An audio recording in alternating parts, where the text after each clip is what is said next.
Alright, chapter 1, Tea with a Vampire. You really gonna come out and offer me tea to start? And a wild Drayson appears. Hello. You're starting to show up more and more, which I'm okay with. Well, as it turns out, it wasn't a ghost haunting the family. The lumber used to build their house actually came from a sacred grove protected by dryads. They were so enraged at the way their trees were mutilated, they took up residence in the walls of the house to torment the family as revenge. Rude. Well, if someone came and cut your tree down, I mean, you'd be mad too, right? Still, it was the builder who cut down the tree, not the family. I was glad no one else was around as the two of us climbed up to the 4th floor. Drayson's story would probably just sound like the plot of some weird horror movie to anyone else. But it still made me nervous having this kind of conversation where anyone could hear, because I knew it was a true story. Anyway, what eventually happened to the family? Drayson shoved his hands in his pockets and shot me a dopey smile. I heard they moved out after a while. Sounds pretty intense. Do things like that happen a lot? He fiddled with the end of his long braid as he mulled that over. Look how thick that braid is, too. It's just... man. I can't imagine how thick and long his hair would be if it was unbraided. I was still marveling at the fact that his hair was apparently naturally pink, but I hadn't gotten the nerve up to ask him exactly what sort of cryptic he was. The people want to know. Not a lot. It just happens sometimes. Because humans aren't always aware of the supernatural things around them, you know? At the top of the stairs, we both headed down the main hall, darker, as usual, than the floors below. Ostensibly to save power, though it did lend the 4th floor a rather creepy vibe. I was thinking, you really should consider submitting something for the art exhibit. There's still time. I've thought about it. I just don't know if I have anything that's really suitable. Drayson paused in front of a door, from which we could hear voices and laughter. He pushed it open. Thanks for walking with me, Nora. Well, I was heading up to the club room anyway. Thanks anyway. It was great talking with you. Oh. Okay, so we're somewhere else that's not the club room. Nora! Hey, didn't know you were stopping by our meeting today. Oh, I'm not. Sorry. Drayson and I were just heading the same way, so we walked together. Oh, heading to the Mysteries Club? Yeah, have to drop something off in the club room. I see. Well, you can always come back and hang for a while. Drayson does it all the time, even if he's not an official art club member. Okay. I was curious, like, are you limited to one club at school, or can you go more to one club, or can you go visit the other clubs? Drayson was one of several students that were official PMC members, but attended other clubs instead. It had something to do with him not being involved with that mysterious agency the others worked for. Okay. And that, unlike me, he wasn't rushing to learn everything possible about the paranormal community because he wasn't a total newbie. Sorry, I can't. I have to meet up with someone after school. Aww.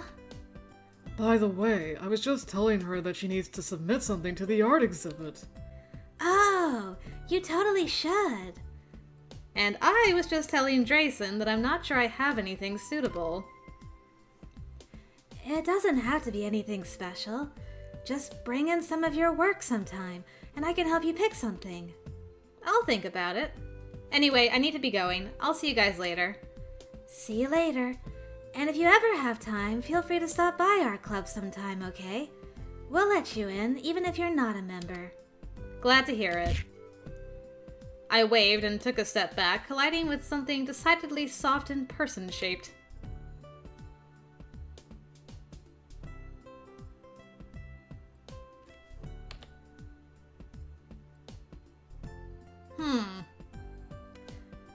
Okay. New boyo. Gives me Angelo vibes, but also wears gloves. Interesting. Carry on. Oof. I am so sorry. Oh. Sorry, I'm really sorry. The vaguely familiar boy behind me was giving me a look somewhere between a grimace and a bemused smile. Adrian. Okay. It's okay. Hey, Adrian, come on in. I mean, if Nora's done beating you up and stuff. I was not beating anyone up. Uh-huh. I've heard how you are. What does that mean? She just smirked at me. Drayson's pink head suddenly popped around the doorframe. Nora, tell Mark I said hi when you see him. Mark specifically? Mark Lowe? Is that where you're heading? I've been tutoring him. He sucks at Shakespeare. Oh, hence the tea. I approve. Whoa.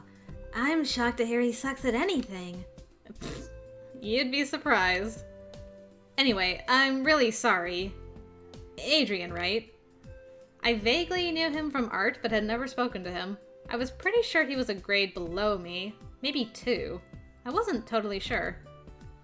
Either way, he had a pretty tight-knit group of friends, and I wasn't sure I'd ever seen him speak to anyone outside it. He returned the smile, though. It's alright. See you guys later! I waved and headed down to the PMC down the hall. When I went in, Adrian was still standing at the art club door watching me. Yeah, I'm sure that's not bad news bears at all. Vampire? I waved and he returned the gesture, lifting one gloved hand right as I stepped through the door. Wonder what the gloves are about, right? Come to think of it, he always wore them, didn't he? By the time I dropped off my borrowed book, it was nearly time for the end bell to ring. As I started downstairs, I was still mulling over what Raina and Drayson had said previously about the art exhibit. I wonder if I have anything I can submit. All my old paintings were unpacked, but even so, I didn't really know if I had anything I'd consider good enough. My old school hadn't had much focus on the art program, so I'd never done an exhibit like that before. Well, I'll still bring some of them in and see what the others think, I guess. Nice. Good on you, girl. I like that confidence. I went quickly down to the main hall. The final bell rang right as I reached the bottom of the stairs. A sea of students flooded in, leaving me fighting my way to the main exit. I glanced at the sky as I finally stepped outside. It was a brilliant, clear blue. Probably one of the last nice days we'll have for a while. The weather would turn any day now, and when that happened, we probably wouldn't see the sun for weeks. I smiled slightly as I started down the main steps. School hadn't been all that bad. In fact, it had been a pretty normal day. After a bit of a rocky patch right after joining the club, everything was sort of coming together for me, and I felt like I was finally settling in. So now I was off to a magical cafe to tutor the vampire I sat next to in literature. Awesome! Alright, we're going to the murder right from chapter 1? Sweet! Because that was also a thing I did these days. Nora, be careful! I paused and looked her way. She was heading across the parking lot, though I wasn't sure where she was going. Probably the agency. I'd quickly learned that in the weeks building up to Samhain, very little actually took place in the club room itself. Most active members were busy running errands and doing work for the management agency, or PSI as their particular department was called. I will! See you tomorrow! I wasn't sure what all her internship with them entailed, but it definitely seemed like she and the others were working pretty hard. We waved again, and I started for the entrance of the school parking lot, dodging the puddles from the recent rain. A car rumbled past, nearly sending a spray of water over my feet. Spencer. I dodged, barely managing to save my poor boots from a soaking. Watch out! I watched the familiar car vanish down the street. Stupid brother. A few choice gestures came to mind, but I settled for a long sigh instead. Adjusting my shoulder strap, I continued on my way. I couldn't really even save the frustration to bring up at home. Things there were tense enough without me adding fuel to the fire. Spencer was being more of a pain in the butt than usual lately. No, not again. Ever since I joined the Paranormal Mysteries Club, it felt like his suspicion meter had gone up dramatically. Not without reason. The club didn't exactly have a reputation for being normal. And that wasn't without reason either. I mean, it wasn't normal. I think what frustrated me most about all of Spencer's sulking, glaring, and acting like he was about to catch me in the middle of something suspicious was that now he actually had a valid reason to be suspicious. I wasn't normal, and I did have a big secret. Just like he always said.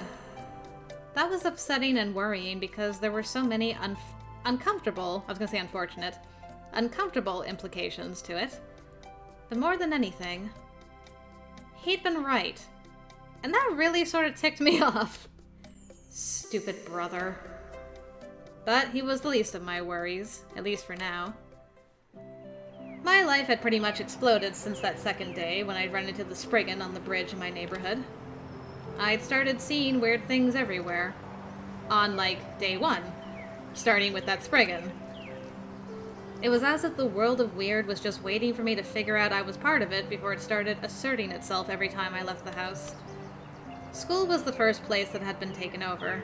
I'd see wiggly shadows from the corners of my eyes, or flashes of strange faces staring down from the trees in the parking lot. Of course, they'd probably always been there, and I just hadn't noticed. Now that I knew I was one of them, I couldn't stop seeing them everywhere. Strange how that works. Allie actually did have a reason. Something about me awakening, or something. Seeing the Spriggan that day had probably pushed me from being on the verge of awakening to being fully cryptic. Not that the explanation made me particularly happy. Okay, makes sense. To be honest, it had initially felt a little like I was losing it. I mean, even if someone tells you magic is real, fairies are real, and all sorts of odd little goblins and ghosts are real, even if you see someone without their freaking head, it takes some time for that kind of thing to fully sink in. Like, really sink in. I'd seen Allie use magic, I'd met a Spriggan, I'd even told myself I totally accepted that it was all real. But having it become a part of my everyday life definitely took more getting used to than I expected. And I think the worst part was that it also felt worryingly nostalgic. Like it was all familiar and I'd just gone back to something I'd forgotten years ago. I shoved my hands in my pockets and tucked my head down as I walked quickly toward the shops in town. If I'm late, Marc will spend half the session whining about it. A gust of something swirly and white rushed past me. I jerked back as a tendril of cold wetness touched my cheek. But there was nothing nearby. Nothing I could see, anyway.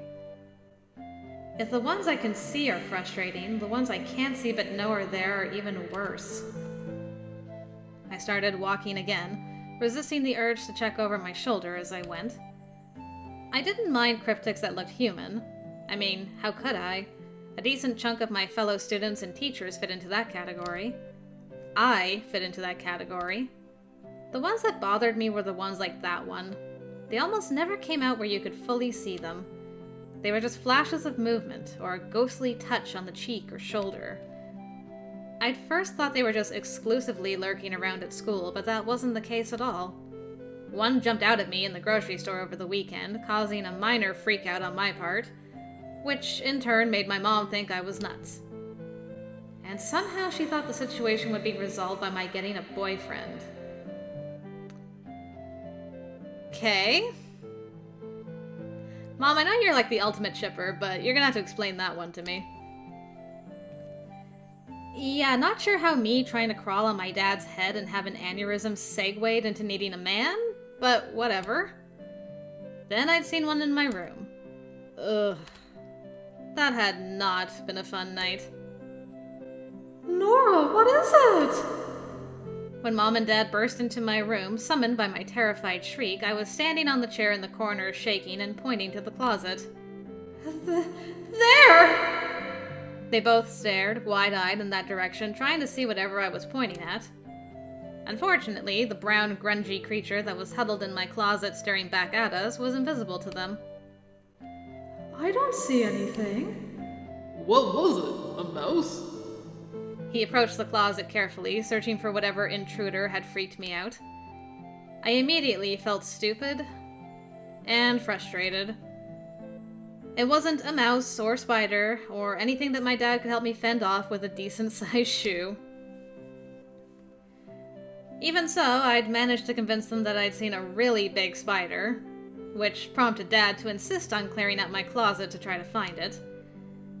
The creature had vanished off somewhere, and of course there was no spider to be found.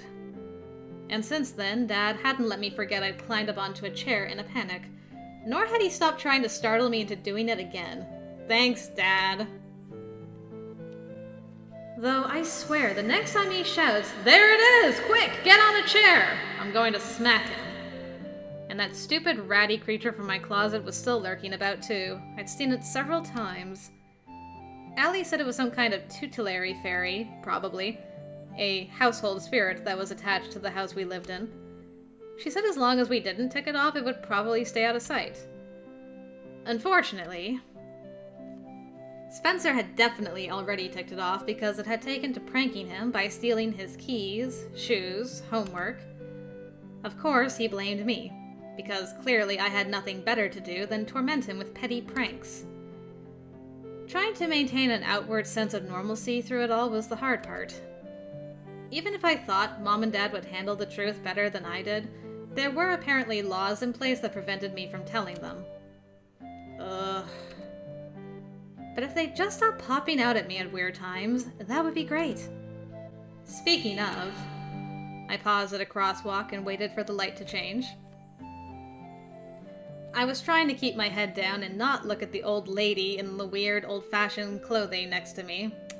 I was pretty sure she wasn't a normal person, for all that she was struggling with what appeared to be shopping bags like a typical old lady. But no one dresses like that anymore. Shifting from one foot to the other uncomfortably, I stared at the light, willing it to change faster. I wish Allie had driven me today. The light changed, and I immediately headed across the street. I heard a soft oof behind me and glanced back to see the old lady face first on the ground, her bags fallen, and a variety of random objects scattered around her. Oh, for crying out loud. Should I stop and help? No. No. This is no bueno. That's how they get you. Weighing the options, I finally bit my lip and kept going. Everyone had tried to drum into me the importance of not engaging with cryptics I didn't know anything about. There were so many different types, and some were quite dangerous. If they couldn't, or chose not to, blend into human society, there was a good chance their morals and thought processes were skewed in unusual ways. I didn't want to find out what that meant, but man, it was so hard to turn my back on someone who seemed like they needed help. I jogged across the street, trying my best to pretend I just didn't see her. I dropped my head further as I passed an impossibly tall, slender fellow, headed the opposite direction. Definitely not human. Mark had told me last week that most of them could probably tell I was a cryptic, but wouldn't bother me if I ignored them. Okay, so I listened to Mark. Apparently, cryptics like them didn't always trust or interact with the ones like me. That is, those of us that could blend in and take part in human society. And some of them were a bit creepy anyway, so I preferred to avoid them if I could. Especially after the Spriggan thing under the bridge. I'd been told that due to an overflow of magic energy related to Samhain, they'd continue to increase in number until the end of next week. Then their numbers would taper off. I was definitely looking forward to that. I picked up the pace and decided to jog the rest of the way to the cafe. I felt too vulnerable being on the streets with all the weird things wandering around. I didn't stop running until I reached the place I was meeting Mark. It was a relief when I pulled open the door and escaped to the sanctity of the cafe. Greeted by a wave of warm air, the soft jingle of bells, and the scent of coffee, I breathed a sigh of relief. For all that it was supposed to be a paranormal cafe, it felt pretty normal. And all Mark and I ever did was discuss school. While we did occasionally talk about paranormal things as it related to my life and all that, I stepped inside and let the door swing shut behind me, scanning the room for my literature partner. Mark apparently didn't typically help with agency-related things unless he absolutely had to, and since his grades had slipped lately... Okay, this is a nice change of pace, because our last 3 boys have been very involved with the agency. Not as much Elliot, just because he was kicked out early on, but he was still technically like doing his own investigation. So he was still gone for a lot of the time. So it's kind of nice to have this change where Mark's like, I'm sucking at school. Do you want to go get tea and coffee and just hang out like normal people? I'd been roped into helping him with literature, and he paid me back by answering any questions I had about the paranormal community. Unfortunately, his expertise didn't extend into knowledge about fairies, but he'd helped me with some of the other creatures I'd encountered recently. Hey, Merle. Welcome! I smiled at the dark-haired man that greeted me, a familiar and friendly face. It was Merle, Corvin Beltran's older brother. Mark told me they were actually cousins. They'd grown up together after Corvin's parents passed away, so they typically just referred to each other as siblings. Man, we're getting like all this late root knowledge from the other roots in chapter 1. Like in the first 20 minutes, it's just like, all right, Samhain's coming. There's lots of cryptids. Here's Drayson being awesome. Merle, you're at the paranormal cafe. They're not really brothers, they're just cousins. I'm just like, wow. Just hit me with all the knowledge, why don't you? Hi again. Are you alright? You seem a little out of breath. Yeah, I was afraid I was going to be late. Merle eyed me carefully, then flicked his gaze toward the windows. I shifted uncomfortably. It's not like it was a complete lie. Well, your student's already here. He took the liberty of ordering you a drink. Please tell me he actually ordered coffee this time. What? That swill? Merle just laughed. I think he's finally given up on turning you into a tea drinker. He grudgingly ordered you a latte. Thank God. He's back at the usual table. Your drink will be out in just a few minutes. I'm sad we didn't get to see him trying to turn her into a tea drinker, though. Just like, no, I will break you of this bad habit of drinking coffee, and you will become a sophisticated young lady and drink proper tea. Thanks. Merle, Aya's asking for you in the kitchen. Alright, wash the counter for me. He shot me a wave and a smile as he started away. I returned it as I headed to the back of the cafe where Mark was waiting. Merle was surprisingly normal and mature, considering what Corvin was like. He was the only brother I'd actually met. 2 were out of town on some kind of trip, and the other 3 never seemed to stray from the kitchen. Rumor had it that Aya, the oldest, was a bit intimidating. I couldn't help but be curious. Same. There were a few other employees, but I'd never really spoken to most of them. It was a cute little place, though. I liked the atmosphere and the coffee. Fortunately, by the time I'd reached our booth in the corner, my breathing had mostly returned to normal. Ugh. Be still my heart! Are you serious? You even give me a CG in chapter 1? This root has it all, man. Mark was already seated, his playbook sitting next to him as he stared out the window. Sun was streaming in, creating a little halo of light that played on his blonde hair. Hold on, I gotta see. Of course he crosses his legs. Look at this asshole. Oh, he's so beautiful. He looked distressingly like a photo from a magazine as he sipped tea from a ceramic cup. Until he leveled a scowl at me from over the lip. He set the teacup on the plate with an annoyed clink. You're late. I slid into the seat across from him, dropping my bag on the floor. I'm sorry. Allie had to go straight to the agency, and since, unlike you, I don't have my own car, I had to walk. It's ridiculous that your brother couldn't give you a ride. Yeah, we've been through that. Indeed. I apologize I wasn't able to give you a lift today. I had to drop something off for my father. It's fine. Walking isn't that big of a deal. Usually. He eyed me critically, raising an eyebrow. Were you running? No. Your heart rate's elevated. How can you even tell? That's weird. What is that? Some kind of vampire spidey sense? Something like that. I crossed my arms over my chest and glared out the window. Well as your imagination. I totally did not run. Mark caught my wrist and pulled it toward him, still studying my face. Oh yeah, I'll just read your thoughts more directly.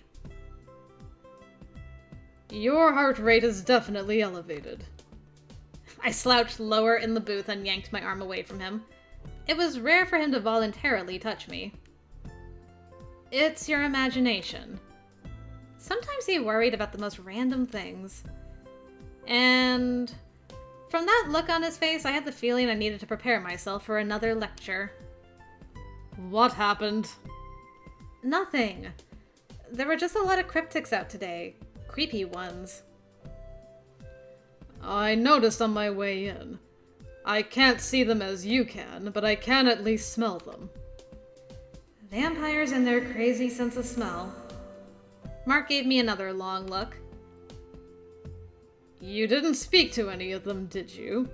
No, I was good. Here we go.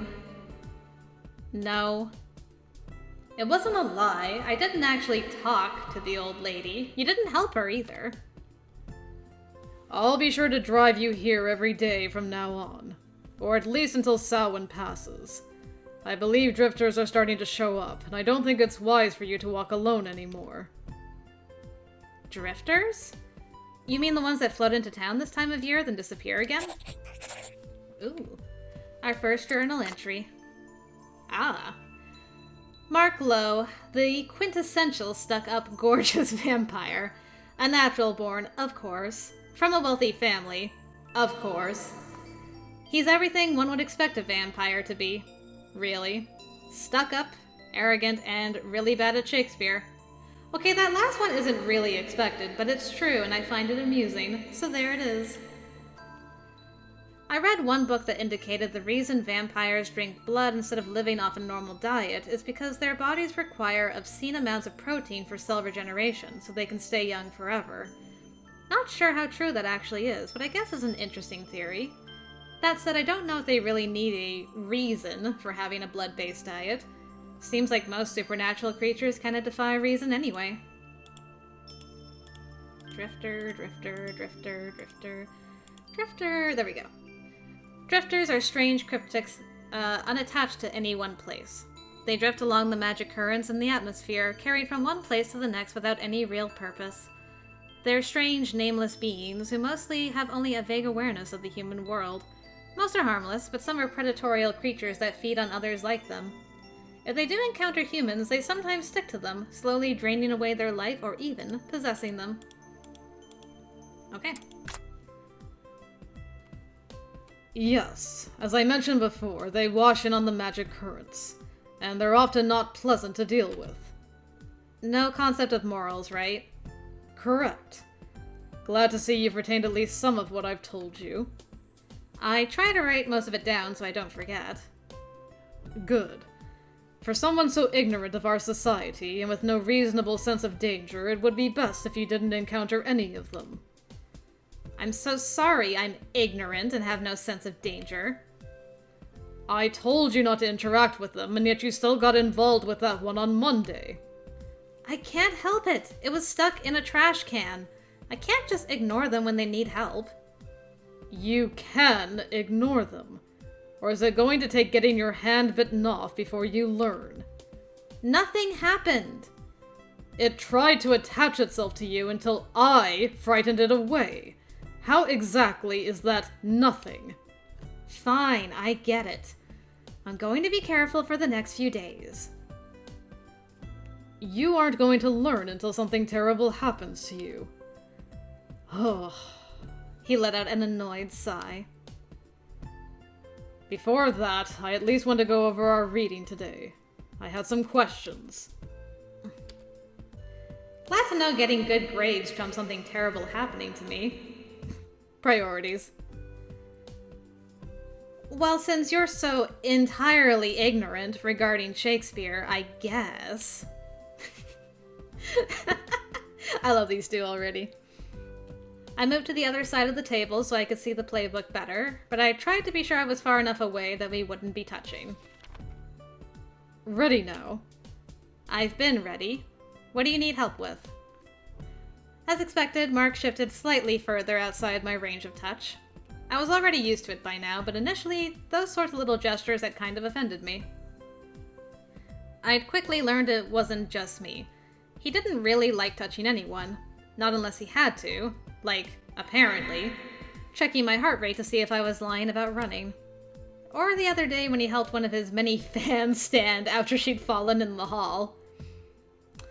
Oh, it's that kind of rude, huh? But still, I was glad it wasn't just me, since I'd read enough terrible fiction to know that probably would have meant he wanted to eat me and was nobly trying to restrain himself. Fair. Then again, maybe he's nobly trying to restrain himself from eating everyone. Mark cleared his throat softly, interrupting my train of thought. I take it she hasn't figured out that he's reading her thoughts yet, so every time she has like a in brackets thought, I'm like, Mark's hearing all that. Oh, that's great.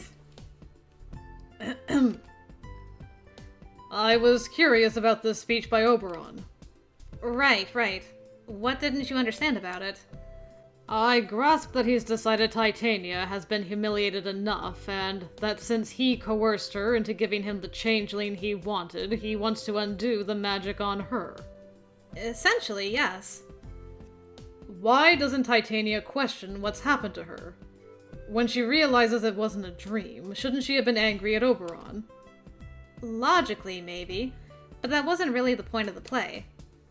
This play has no point. It's the most ridiculous thing I've ever been forced to read. Well, there were critics in the day who thought the same thing, really. But look, Titania was a female part written in the 1600s. There were those who thought she represented immorality because she wouldn't give in to her husband's wishes, no matter how unreasonable or selfish, and who blamed her for her situation rather than blaming Oberon. The writing may just be reflecting a specific dated view of the role and place of women. How can Titania be to blame when Oberon was the one behaving like a child? The fairies in the play are petty and shallow, and unlikable. I don't understand how this story is meant to be enjoyable. From what I've read, there are plenty of fairies in real life that are also petty and shallow. Maybe Shakespeare was just writing from his own experiences. Those are your own people you're talking about, you know. Mark sipped his tea, looking at me curiously. You disagree?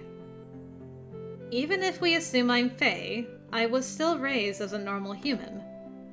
Yet you don't act like a normal human. I don't? What I'm trying to say is that, like it or not, you have an inherent connection to other Fae creatures. Do I? I mean, look at how hard I had to study to learn about all this. I don't exactly feel as though I found myself or I finally understand everything. And this whole society I've suddenly found myself in, it doesn't feel like I'm really a part of it. I think I understand less about myself now than I did 2 weeks ago. That's a surprising amount of existential angst from someone like you. I think I'm entitled to it, thank you very much. Alright, I feel like we gotta be like sassy Molassy with this guy. Saying oh and what's that supposed to mean is just him, like, getting ruder, probably. I think we should deflect. I like this one a lot. I gave him a slightly teasing smirk. Oh, I am so sorry. Angst is your thing, right? I'll stop right away. Wouldn't want to step on your delicate vampire toes. I am not angsty. Oh yes, you are. You practically radiate first world angst in waves of Heavenly cologne. oh, called her out. What? Oh, he got her. Hint, hint. He picked up the playbook and started leafing through it, refusing to answer. I narrowed my eyes as I studied him. Where did that come from? When have I ever said his cologne was heavenly? When had I ever mentioned his cologne at all? It is kind of nice, though. I remembered the first day we'd met, when I first sat beside him in literature. That stupid cologne was one of the first things I'd noticed. But I was pretty sure I'd never mentioned it to him. No, I was dead certain. There is no way I would have told Marc I liked his cologne. I could only imagine the snarky response. So where did that remark come from? Saved by the tea. We were interrupted when Kaya, one of the waitresses at the cafe, brought my drink to the table. I was surprised to see her. Usually Merle waited on us so he could gossip about Corbin. Amazing. Kaya smiled at us as she set the latte in front of me. Someone came through the back entrance, so Merle is busy at the moment. Ah, the back entrance. That meant they went into the paranormal side of the shop and were there for advice, problem solving, or any of the other things Corbin's family did when they weren't serving coffee and sandwiches on our side of the cafe. Man, she even knows about that too? Look at this girl. Did Marc tell you about that too? Because if so, Marc seemed you very well informed. The murder, maybe? Is that what we're looking for? Yes. The Murder is a magical cafe in Pine Hollow. One side exists in the human world and functions as a pretty standard cafe that serves pastries, sandwiches, and coffee. Excuse me. The other side, however, is a world-famous shop renowned for its ability to tackle problems within the paranormal community. They're a think tank, information brokers, and people who can solve problems no one else can. Weirdly enough, it's run by Corvin and his 6 brothers, all of whom are wizards. I still couldn't wrap my head around the idea of 2 shops existing in the same space, or the concept of a real world and a not real world overlapping, or any of that. It was almost as foreign as the idea of Corvin being a part of a paranormal think tank that solved problems for supernatural creatures. But apparently it was a thing. I sighed and pulled the coffee closer. The warm fragrance made me smile. Merle also said he's working on a new fall drink and wants you to try it on your next visit and share your opinion. Tell him I'll do that. She paused and gave me a long look, studying my face for just long enough to make me a little uncomfortable before she smiled again and started away. Enjoy your coffee. I watched her go, wondering what that had been about. Tell me something. I looked back at him and lifted my mug, taking a careful sip. I had a feeling we were moving away from Shakespeare already. Well, Marc always tried to do that. I'd have to wait for a chance to steer us back to it. What's that? Prior to last week, did you really have no idea at all that you weren't a normal human? I ask only because it's unusual for a cryptic to reach your age, yet still be totally unaware. And you've had strange things happen to you before. Was that not some kind of indication? Ugh. Allie did say the same thing the day she brought you into the club. I know. I've gone over all that 100 times in my head since last week. I guess there are just things I dismissed as normal because that's what you do. When you don't think the supernatural exists, you find ways to explain things. But looking back, I do wonder how much of what happened to me was maybe not so normal. Such as the disappearances people were gossiping about when you first arrived. Not just those. I mean, those are the big ones, but there are other things too. Things I'd forgotten because they seemed so trivial, but that I've started to remember now. I set my cup down and stared down into it, a frown passing over my face. I used to always see strange things when I was a child. Spencer too, actually. Or at least when I said I could see them, he insisted he could as well. I recall Allie mentioning that as well. I don't even know when we stopped seeing them. It was definitely by the time we left Pine Hollow. Memories get fuzzy over time, so I ended up dismissing those things as dreams or pretend play.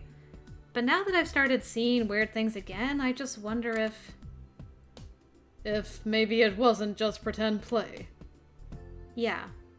Well, I mean, like you said, Allie seems to think so too. It does seem likely there was more to it than you realized. Which means the same is true for whatever happened to Spencer 5 years ago. He probably didn't just hit his head or get chased by some wild animal. But if not that, then what happened to him? What if I really did hurt him and he tried to tell everyone but no one believed him? That's what I keep thinking. Just thinking about it won't give you answers. Yes, I do understand that much. Thank you. I'll have you know that when I'm not trying to get you to focus on Shakespeare so I can explain it to you, I read everything I can find about fairies, hoping I'll stumble on anything that might point me in the right direction. If I did something to him, or if I'm the one that hurt his eye, maybe I can figure out how to fix it. Maybe I can figure out how I did something like that without remembering anything about it. Something across the cafe caught Mark's eye and he frowned. I followed his gaze, but all I saw was Kaya leaning against the counter watching us. She's thinking, that girl's totally a changeling. She smiled when I met her eyes. Mark set a large hand on my head and gave it a gentle push. Yes? Hey, watch it! I've noticed that overthinking things is a bad habit of yours. Well, I can't deny that. Exactly how you think you're capable of harming anyone is beyond me. You're overcomplicating things. A simple-minded person like you should avoid thinking about things that are too complex. You're being awfully nice today. Is that sarcastic or is that sincere? On the off chance she's being sincere, I don't want it to come across as like, what do you mean? You're saying I'm not nice every day? Is not really moving the conversation along. This is more like the back and forth dynamic between these two, so I'm gonna go for that. I shoved his hand away and glared at him. Excuse me, do I have to remind you who's being tutored here? Because if you're being tutored by such a simple-minded person, what does that make you? Got him. His lips quirked up into a half-smile. I'm simply incapable of dumbing myself down enough to understand this drivel. It has nothing to do with my actual intellect. Huh. You're literally the only person I've ever met who would insist you're being tutored to make yourself less smart. And, by the way, if you keep making fun of me, I will definitely show you how capable I am of harming people. I'm almost tempted to try it. That seems like it would be entertaining. Well, so's your face. So there. Is that so? I've been told many times that my face is rather attractive. Maybe it would be if it wasn't for that mouth. I need air horns for this route. On the contrary, my mouth in particular seems to attract a lot of positive attention. It's what comes out of it that's the problem. I gave him a knowing look as I took another sip of coffee. Humility isn't exactly one of your virtues, is it? Not that you have many virtues. It's not arrogance if I'm merely stating facts. Incidentally, I should let you know that tomorrow I'll have to cancel our tutoring session. Well, that was a segue. As much as I've tried to avoid helping the rest of the club with their current duties, I'm afraid I've been told I must help out after school tomorrow. Ah. Well, we could always meet in the morning before school. I get there early anyway. Right. You ride to school with Allie, don't you? Yup. I see. Perhaps I'll take you up on that then. What do you normally do in the mornings otherwise? Just sit in the club room reading. I see. In that case, I'll endeavor to show up a little early as well. Perhaps we can read ahead together. Alright, that's fine with me. I suppose I'll have to put my research off for one day. In the meantime, I'll drive you home for today. Oh, Mom will love that. I glanced outside, thinking that maybe I could just walk. It would probably be dark in less than an hour, but it wasn't that far. If I was just careful to keep my head down. No. Huh? I'm responding to your inner thoughts. You live too far to safely walk home for the time being. Don't even think about it. I wasn't thinking about it. You most certainly were. It's a nice day. Probably one of the last ones we'll get. Weren't you just complaining about the drifters lurking around? You were complaining about them more than I was. Because of your lack of common sense when dealing with them. I was just thinking it would be nice to get some fresh air while I can. My car has windows and a sunroof. Oh, excuse me. I can't figure out why a vampire has a sunroof in his car. Aren't you supposed to catch fire in the sun? You've seen me in sunlight numerous times, so obviously that isn't the case. So that's not an effective weapon against vampires?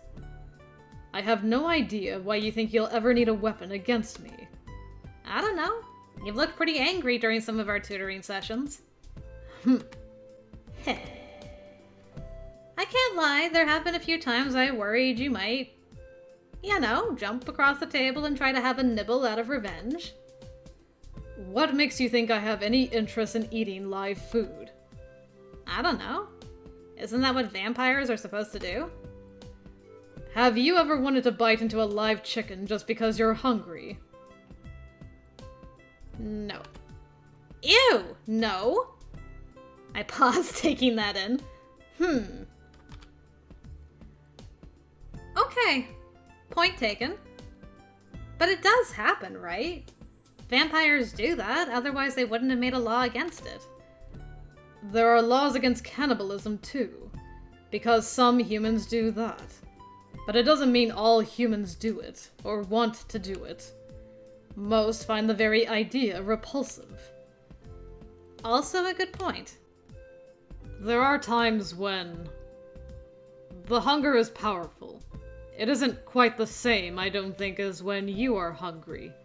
But just like humans faced with extreme hunger, we are sometimes tempted to do things we would otherwise find repulsive.